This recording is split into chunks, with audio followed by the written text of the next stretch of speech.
ਤਾਂ ਬਣ ਗਿਆ ਵੇ ਡੋਗਰਾ ਦੋ ਕੌਡੀਆਂ, ਡੋਗਰਾ ਦੋ ਕੌਡੀਆਂ, ਚਿਸ਼ਤੀ ਦੋ ਕੌਡੀਆਂ ਪਾ ਦੇ।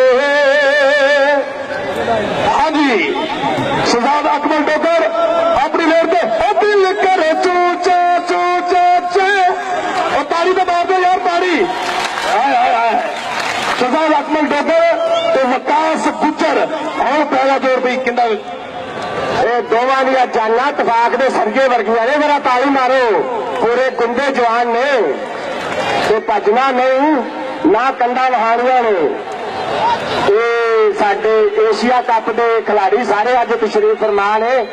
27 ਤਰੀਕ ਨੂੰ ਏਸ਼ੀਆ ਕੱਪ ਹੁੰਦਾ ਪਿਆ ਇਹ ਉਹਦੇ ਲਈ ਵੀ ਜਾਣਾ ਚਾਹੀਦਾ। ਇਹ ਜਾਨ ਦੇਖ ਕੇ ਜਾਣਾ ਪੈਣਾ ਹੈ। ਇਹ ਸਿੱਖਾਂ ਦਾ ਮੁਲਕ ਨਹੀਂ ਪਾਕਿਸਤਾਨ ਹੈ। ਪਾਕਿਸਤਾਨ ਜ਼ਿੰਦਾਬਾਦ।